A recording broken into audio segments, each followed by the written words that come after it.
Yes, we carry on with your fix of entertainment. I always say that because Why in the Morning is your dose of morning entertainment just to start your day on a high note. So special thanks to Hilda Watithi and Kalami Val for the viral videos segment. We had a laugh and we started our day quite well with a laugh. That's the way to start a day. I go by the name of Barry Moses, or it's Barry Mo on every social media platform. And today is Queen's Wednesday, as we said earlier, and we're about to talk to a queen in studio who has a story to share with you guys.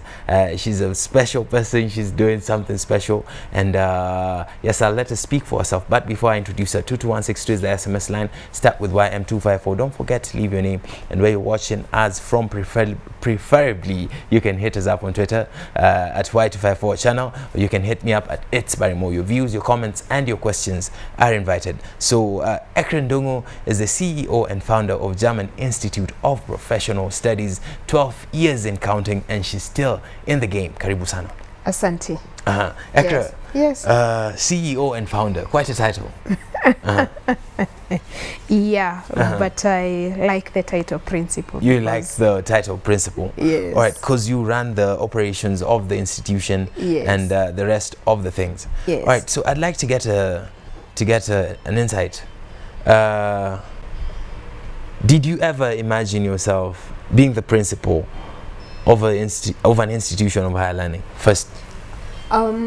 Definitely. I did, but I didn't know that I would become a principal. But of course, when you're growing up, and this is what I encourage each and every youth, role models matter. I used to have an auntie of mine who used to run Peke Institute of Advanced Technology those years when I was a young girl, and growing up in the village, definitely I would see her come with heels, red lipstick and all that, nice polished nails, looking sassy. Yeah, looking all sassy and all good. And she became a very inspirational for me, to so to say. And eventually I found myself in education. Also, there are people like Professor Edgar Shukia that we could admire those days in terms of education. So it was one line, but definitely my dream career was to become a journalist. Your dream career was to become a journalist? Yes. But fast forward, you find yourself learning German. Yes. That was the first course you ever took after high school. Yes. All right, what drove you to studying German as a language? Not me. My dad. He's the one who said, in the meantime, as we wait for the intake for Kenya School of Mass Communication, and those days were the days where the journalists used to have very unique names. So because of my unique name, definitely I knew I would definitely land a job. Yeah. You had faith. I like your positivity, the vibe that you give out. It's very positive, and yes, it's contagious as well. Thank you for coming to the show. So you find yourself studying German as an alternative. Yes. While waiting to get into college. Yes. All right. So how long did you study German? I studied German for 2 years. Yes. All right. And then what happened in between you studying German, not going to study mass communication, and starting an institution where you could teach people the language as well? What happened, as I was studying German, I came to learn about opportunities of going to Germany. There are programs called au pair program and all that, exchange programs. So then immediately I did 1 year in another college and another year at the Goethe Institute. Then after that I got a job to teach German. I was 20. That was when I landed my first job of teaching. And as I was teaching, I fell in love with the language too much that I went on teaching and on teaching. But most of the institutions that I worked with were not giving my language a preference because they are concentrating on the business courses and all that. And I can see here there is an opportunity. Then one time in one of the institutions that I was with, because I was very good with my students, even till today, all the students that I've had, they always come back looking for me and all that. We are good buddies with them. You can check out even on my Facebook page, you can see what they say. So she came, a former student, and told me, I've got 6 friends that I want you to teach German. Unfortunately, there was no intake. And by that time, the hustle was real. I was also working as a secretary, as a part-time. Part-time? Yes. How many hours were you putting in? Because German was not given preference in any institution that I worked for. So I used to go as a part-timer in those institutions. Then here I'm working as a secretary. Somebody calls me, a former student. I have 6 students that I want you to teach. I said, oh, fine, bring them. Then I got some space. All right. So you had no intake. That was your first intake? That was my first intake. And the most interesting intake, because a month later she carried all of them. So she carried all of them to what? All the 6. So I was left with a name. That time I used to call myself German Training Center. I was left with a name and with no students. So the thing I like about this story the most is you got students that were recommended. You were recommended to people, and then you didn't just tell them we can find a place to sit, then I'll tutor you. You came up with a name first for the institution, and then you took in the students. Yes. You made it professional from the jump. Yes. All right, interesting. We'll get back to the business, but I'd like to understand. I learnt English from nursery school all the way to high school, certain exam. 8 years in primary, 2 years in nursery school, and 4 years in high school. How do you get to learn a whole language in 2 years? It also languages were my thing even in high school. So it also depends with interest. And I'm talking about learning it to the level of teaching other people. Not only teaching to the level of even translating a wedding. Like the other weekend, I was translating a former student's wedding. They had a wedding and dowry payments, and here the German parents and Kikuyu parents, whereby I have to tell them what each other is saying. So it's not even from from German to English. It's German to Kikuyu. Yes. Straight. You don't think in English in between. Definitely you do. Yeah, the speed of thought also becomes a challenge. That's what I realized when I was doing that. Yeah, so it depends with the interest. It's just like you'll find somebody else who is very good with gadgets. And this is why we say that even those ones that are in high school, no one is daft. This is what I tell them when I'm doing youth mentorship. Even the ones who get E's, they are not daft. Even the ones they're who just get good at something special, something specific. True, and they're being tested for something that they are not passionate about. If you test them for what they are passionate about, definitely you will not believe this is the E grade that. All right, the classic story of testing a fish in its ability to climb a tree. Yes. All right, so it's also interest. What do you, or what is the importance? Some of the importance that you've seen in learning other languages, foreign languages. What are some of the advantages that come with it? One of the advantages that come with it is learning a different culture. For me, learning the German language has also taught me the German culture. And one of the greatest things that I've learned about with the German culture is 3 things: punctuality, keeping time, honesty, because in German we say Ehrlichkeit, honesty, and socialism. Because Germans are like, they are socialists in nature. So, and this is something that Kenyans are not used to. Kenyans are not used to good people. Anytime you try to be good to Kenyans, they repel because they are not used to that genuinity. So when you learn, you're always suspicious of. Yeah, you're always suspicious. Where is this person so good to? So it's something that you've learned from the Germans, that it's good to be a social person. Yes. It's good to be friendly, to be nice. To be nice and not to put money first. And not to put money first. Yes. Very important. And very important in running a business. Yes. Not to put money first. Yes. Back to the business now. You've been running this business for 12 years. Yes.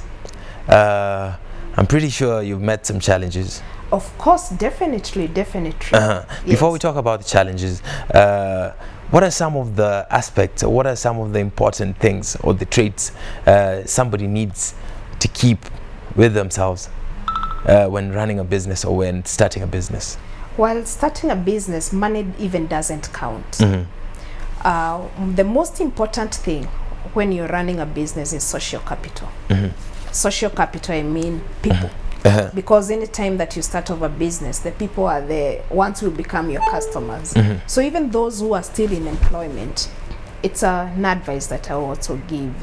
Even if you're working somewhere in an organization and you have a good job and you're planning that after some time I'll walk out, serve those people wherever you are as if it's your business. Because those are the people, when you move out to the school of life and you start a business, they are the people who become your first clients. Or they'll recommend you to other people. You hear, my first client was my former student who brought me 6 students. All right. So you have to be very good with people. Yes. You need people skills. You need people skills. And this is not something you learn in school, yeah?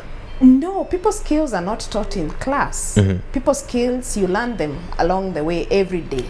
Like now when I come here, I have to understand you, what's your character. There are people who are generally moody.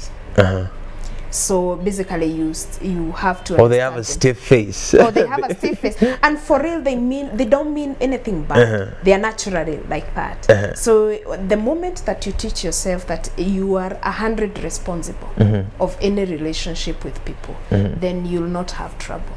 People skills, number 1 in running a business. Number 2, what's your number 2? My number 2 is relating with the stakeholders. That stakeholders are not only investors, yeah? Yes, that includes your landlord, that includes the watchman at the doorstep, because that is a person who will give all the gossip. I like how you've given them a very prestigious name, stakeholders. So the watchman is a stakeholder. Actually, you know, if you want to go into business, there's one skill that you must learn, that you have to treat the cleaner the same way you treat the CEO. Very important. Very important. Because that watchman at the doorstep, that cleaner is the one who will hear when an employee wants to do something. It's the one who will hear a complaining customer, because complaining customers don't come to you. They talk their way out. And another important thing I learned, that is the watchman is like the face of the institution as well, because that is the first person you meet when you get there. That is the first person that you meet. So if that person is unhappy, you bet how that person will treat the customers. Yes. All right. So you need to understand how you treat your stakeholders, treat and relate with your stakeholders. Yes. All right. People skills. I think this is still part of people skills. Yes. It seems you're very focused on people skills. Yes. How important is human resource to you? The human resource team is very important, because you can say that you can always get a new employee, but before you coach one to integrate and to want to know what you do and to embrace it like their own, it's not a one-day affair, because you will have employees who will use your internet to look for the job. Powerful words from Ekra Ndugu right here, the principal of German Institute of Professional Studies. 22162 is the SMS line. Start with YM254. Don't forget to leave your name and where you're watching us from. Your views, your comments, and your questions are invited. You can direct them to me or direct them to Ekra Ndugu right here in studio with me. Ekra, so I'm interested. I'm much interested in the challenges you faced. 12 years is not a short time, and so many businesses don't last a year. So many startups. Yes. Even research shows that startups die somewhere in the middle. You're 12 years deep, and I'm pretty sure you've faced some challenges. And how have you managed to curb them? Definitely, one of the things about business, every day is a new day. It's challenges. Every day is a new day. Yes. As simple as it is. As simple as it is, you get in the office and you fight today at City Council. You get in the office tomorrow, you fight. The next day is like the challenge we had with the diplomas and certificates and the universities. The next day you wake up, you fight that you don't have enough students, so you're not at you cannot meet your needs. That always happens. And sometimes also you have your own personal challenges. You know, it's not all business challenges. Yes, it's not all sometimes things happen at home that affect you and affect how you run the business. Sometimes even you get your best employee telling you out of nowhere, I'm leaving. Those are challenges. This is a drawback. Yes. So some of these will always come up, but if it is challenges like when it comes to the property where you're leasing, it is always important to keep good relations with those people. That's a skill that you run from either reading a lot. Like there was a time that my business was almost crumbling. So you were almost shutting down. Yes. Then you're seated there, you don't know where to start, what to do. That time you also have to be an avid reader, reading a lot, because some of these notes are not written anywhere. They are nowhere in the management books. So it's just out of experience. And I was reading one of Donald Trump's books that time, in the middle of the crisis. And he has good books, the guy. Fantastic books. If you read Donald's book, my friend, they'll blow you out. I wish he could apply them. I wish he could apply his books. Apply them yourself. Alright. For but your life. I have nothing against Donald. So that is, I learned something that he could negotiate with his suppliers for a cut. And I got the idea and I walked to my landlord and I went to negotiate for rent decrement. This happened after you read Donald's book. Yes, I got an idea. You figured out, oh, I can negotiate for rent. And since I've been a good tenant, he was like, he was like, yes, I think I support you. I don't want you to close down. If this is how things are, fine. How much can you be able to raise? The figure that I said, he said, fine, good. Let's draw a new agreement. Is that the rent you're still paying till date? Yeah. Wow. Negotiation skills. So that is why I've said people skills, negotiation skills are very important. Yes. We are back to that matter again. People skills. It's very important. People skills. We are focused on people skills here. Yes. And that is what has got you this far. Yes. All right. Tell me, what are some of the books you're reading right now? Since you encourage reading a lot. Right now, I'm reading a lot of Joyce Meyer. Yes. Joyce Meyer. Yes. All right, Joyce Meyer is a minister of the gospel. Yes, she's a minister of the gospel. I'm also reading John Maxwell a lot because of management and leadership.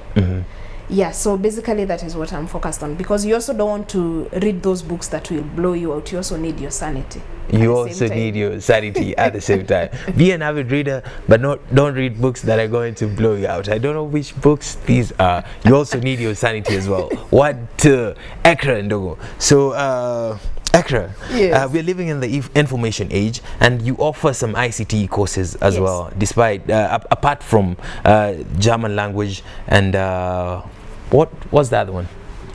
Chinese, English, tourism, the ICT, computer engineering, community development. Yes.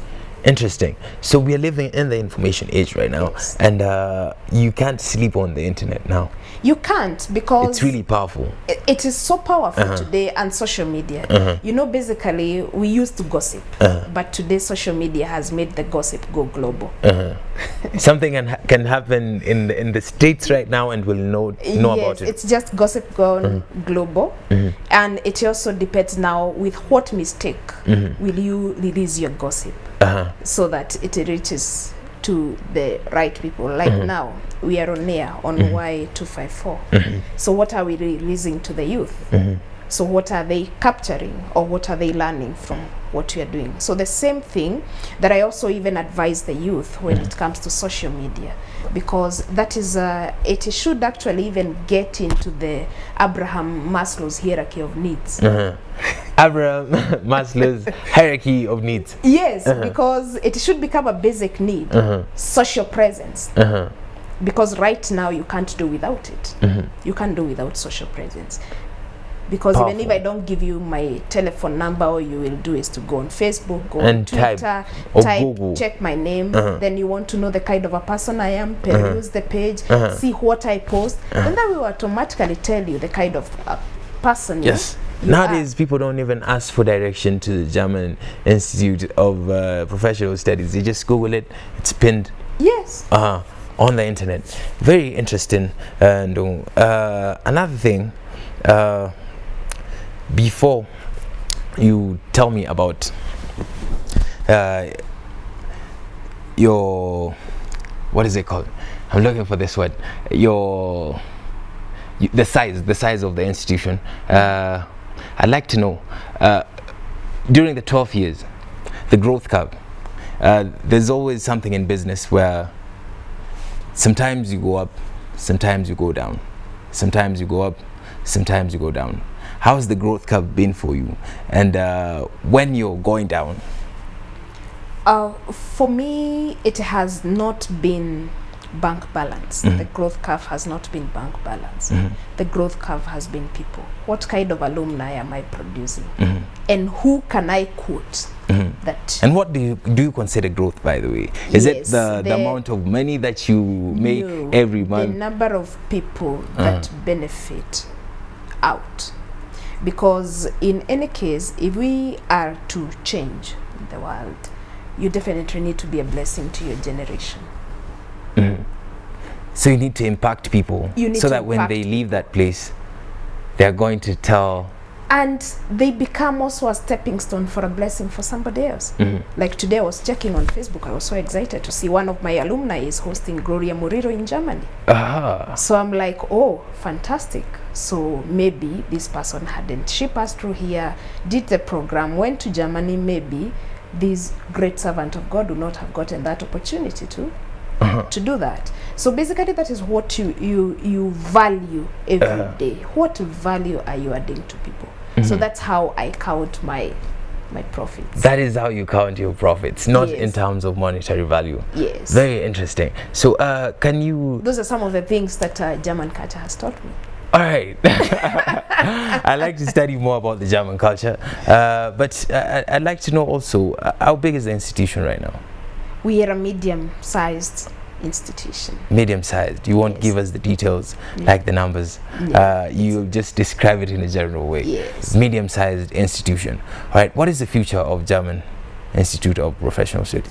The future, I want to also branch to youth mentorship because our youth really need guideline today, and I would love to do a big branch of that. That I also currently do. I do a lot of high school mentorship to speak to them. I also do a lot of high schoolers speaking to them. Like you see what was happening in our country.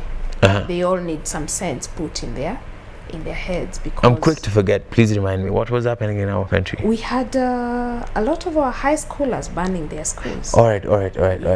Why were they doing what they were doing? I hear they're blaming it on drugs and alcohol abuse now. But you see, drugs and alcohol don't start. It starts from somewhere. Teenagers are emotive. So what emotions are they releasing? And why are they releasing that emotion? When you check today, our youth currently, because I interact a lot with them, they are going through challenges that are so difficult. Some of them are going through, their parents are separated, they don't even know their way. Some, they lost their parents, they're orphans. We have also a generation of parents that is too busy. The peer pressure on the side of parents is also very high. They are so busy in trying to do what they know best. Because of the economic strains as well. So they even tend to forget their kids. We also have a generation that is over-pampered. It is not like during our time. Where we used to get whipped. Yes, and they're not over-pampered in a bad way, because the parents don't have an option of many children. Our mothers used to have an option of 5 kids, 7 kids.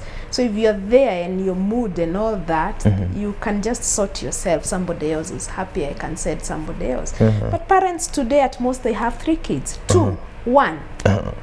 So all the attention is in this. All the attention. And you see, the more attention that you give them, we forget also to teach them. Yes. All right. We can't talk about running a business without the aspect of the regulator. And the regulator is the government. So how easy it is to do a business or to run a business or to start a business in this country right now? In this country right now, with a lot of positivity, it is good. There is a law that is called the Public-Private Partnership Law. That law has made it easy for government to include as stakeholders. By the way, I happen to be the Secretary General of Kenya National Association. Powerful. Strength of a Woman is the name of the segment. We have Ekra Ndungu. She's too many things in one. You are the what again? The Secretary General Kenya National Association of Private Colleges. We are 800 of us in the country, an umbrella body. So the government has been so involved. We've been so involved in everything that is happening in the TVET sector with government, and because by law, because of the public-private partnership and our new constitution, whereby there is equality for everyone, it's not difficult, and it's not like years ago, because all the ministers of education have been able to have a round table as private institutions, when it was Professor Kaimenyi, when it was Dr. Fred Matiang'i, including the launch of the current story that is running of Kenya National Qualification Framework and all that, and the CBET curriculum, the setup of TVET authority and all that. It's not difficult, and basically you need government, and so long as government know that you exist, the only way the government will know you exist is in form of an association. Government doesn't talk to individuals. So you need to, in any line of business that you are, you need to be a member of a body that has similar businesses like yours, so that you are more stronger and powerful. Yes. So you work hand in hand with other institutions. Yes, so that you don't become competitors of each other, but you complement each other.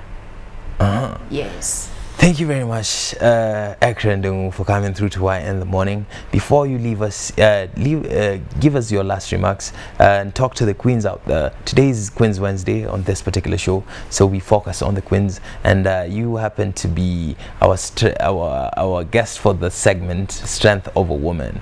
So you are a strong woman of the day. So just talk to the viewers right now, and women more in particular. Yeah, to women more in particular. So it is not difficult even to be in business or whatever that you're doing. So do it with purpose, because we are all in this earth for purpose, not popularity. So basically whatever you do, and the beauty of a woman is the number of lives that you've transformed and the number of lives that you've blessed. And also something else to women, when we talk of Proverbs 31 and the house, that does not basically mean your home only. It also means that you need to be a house, as the good book tells us, that you are a temple of the Most High. So that is the house. Work on that house, that everybody who gets to that house, and that house is the you, will tap something from you, learn something from you. You'll be a blessing to everyone, because sometimes that proverb has been used to demean a woman, and sometimes you feel like you're not worth, especially to the women out there who may be single, who may be divorced, and who may be all that. So it doesn't basically only mean that. Just be purposeful, be useful. Let's build our country together and impact our generation positively. Be purposeful, be impactful, and let's build our country together. Yes. All right. Yeah, how can they find you on social media personally, and how can they get to know more about the institution online as well? Just give them the handles. If there's a website, don't forget to mention. Yes. If you would like to know more about the courses that we offer, www.germaninstitute.ac.ke, Twitter handle @German Studies. My social media accounts, Facebook, Twitter, Instagram @Ekra Ndungu. Or if you'd like to reach us on telephone number 0721 688 085. For those who are taking down the number, 0721 688 085. Yes. Thank you very much, Ekra, for coming through to Why in the Morning. We appreciate you.